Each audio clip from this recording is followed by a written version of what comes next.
আসসালামু আলাইকুম। পবিত্র কুরআনের পাতায় আল্লাহ তাআলা বিভিন্ন অবাধ্য জাতি এবং তাদের ভ্রান্ত উপাস্যদের কথা উল্লেখ করেছেন। এর মধ্যে অন্যতম একটি নাম হল বাল।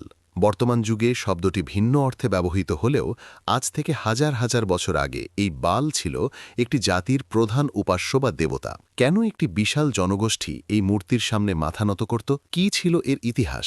আর কেনই বা আল্লাহ তাআলা পবিত্র কুরআনে এই দেবতার নাম উল্লেখ করে লানত দিয়েছেন? আজকের ভিডিওতে আমরা এই প্রাচীন রহস্যের প্রতিটি দিক উন্মোচন করব। বাল দেবতার পরিচয় ও পূজার সময়কাল। বাল ছিল মূলত প্রাচীন শ্যামি বা সেমিটিক অঞ্চলের মানুষের প্রধান দেবতা। আজ থেকে প্রায় ৩.৫ থেকে ৪,০০০ বছর আগে বর্তমান সিরিয়া, ফিলিস্তিন, লেবানন এবং জর্ডান অঞ্চলে এই দেবতার দাপট ছিল সবচেয়ে বেশি। ফিনিশীয় এবং ক্যানানীয় সভ্যতার মানুষ মনে করত বাল হল আকাশ, ঝড়, বজ্রপাত এবং বৃষ্টির দেবতা। তাদের বিশ্বাস ছিল বাল দেবতা সন্তুষ্ট থাকলে বৃষ্টি হবে এবং জমিতে প্রচুর ফসল ফলবে। এই অন্ধবিশ্বাস থেকেই তারা এই মূর্তির পূজা শুরু করে। কেন এবং কিসের জন্য এই পূজা করা হতো? বাল দেবতার ভক্তরা বিশ্বাস করত যে জীবন ও মৃত্যুর চাবিকাঠি এই দেবতার হাতে। তারা বালকে মালিক বা প্রভু বলে সম্বোধন করত। ইতিহাসে পাওয়া যায় এই দেবতাকে সন্তুষ্ট করতে তারা অত্যন্ত জঘন্য এবং নৃশংস পথ বেছে নিত। অনেক ঐতিহাসিক বর্ণনা অনুযায়ী বাল দেবতাকে খুশি করতে তারা নিজের সন্তানদের আগুনে পুড়িয়ে কোরবানি করত।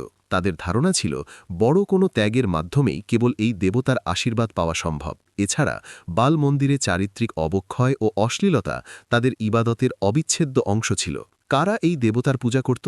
ইতিহাস এবং কোরআন অনুযায়ী এই মূর্তি পূজায় লিপ্ত ছিল ইলিয়াস আলাইহিসসালামের সম্প্রদায়। বর্তমান লেবাননের বালবাক নামক শহরটি ছিল এই পূজার প্রধান কেন্দ্র। শহরটির নামকরণও করা হয়েছিল এই দেবতার নামানুসারে। বনি ইসরায়েলদের একটি অংশ যখন তাদের দিন থেকে বিচ্যুত হয়ে পড়ে, তখন তারা এই ক্যানানীয় সংস্কৃতির দ্বারা প্রভাবিত হয়ে আল্লাহর ইবাদত ছেড়ে সোনার তৈরি ২০ ফুট লম্বা বিশালাকার বাল মূর্তির পূজা শুরু করে। আল্লাহ কেন কুরআনে এই দেবতার নাম উল্লেখ করেছেন?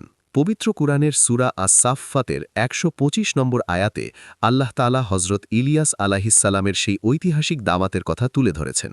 ইলিয়াস আলাইহিসসালাম তার জাতিকে প্রশ্ন করেছিলেন, তোমরা কি বাল দেবতার পূজা করছ এবং সর্বোত্তম স্রষ্টাকে বর্জন করছ?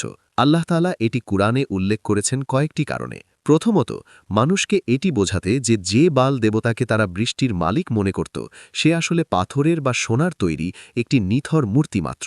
দ্বিতীয়ত, মহান আল্লাহর শ্রেষ্ঠত্ব প্রমাণ করা, যিনি প্রকৃত বৃষ্টিদাতা এবং জীবনদাতা। তৃতীয়ত, পূর্ববর্তী জাতিগুলো কিভাবে শিরকের অন্ধকারে ডুবে নিজেদের ধ্বংস ডেকে এনেছিল তা থেকে বর্তমান উম্মাহকে শিক্ষা দেওয়া।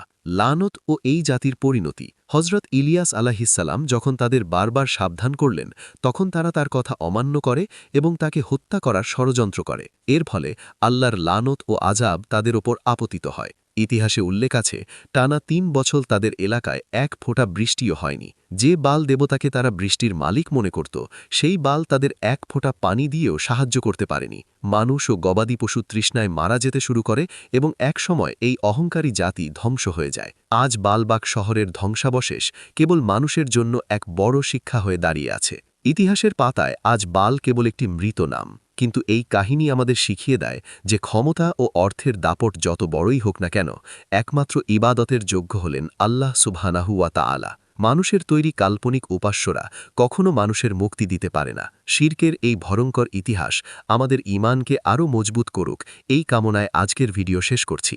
ভিডিওটি ভালো লাগলে লাইক দিন এবং এই শিক্ষণীয় তথ্যটি অন্যদের জানাতে শেয়ার করুন। আল্লাহ হাফেজ।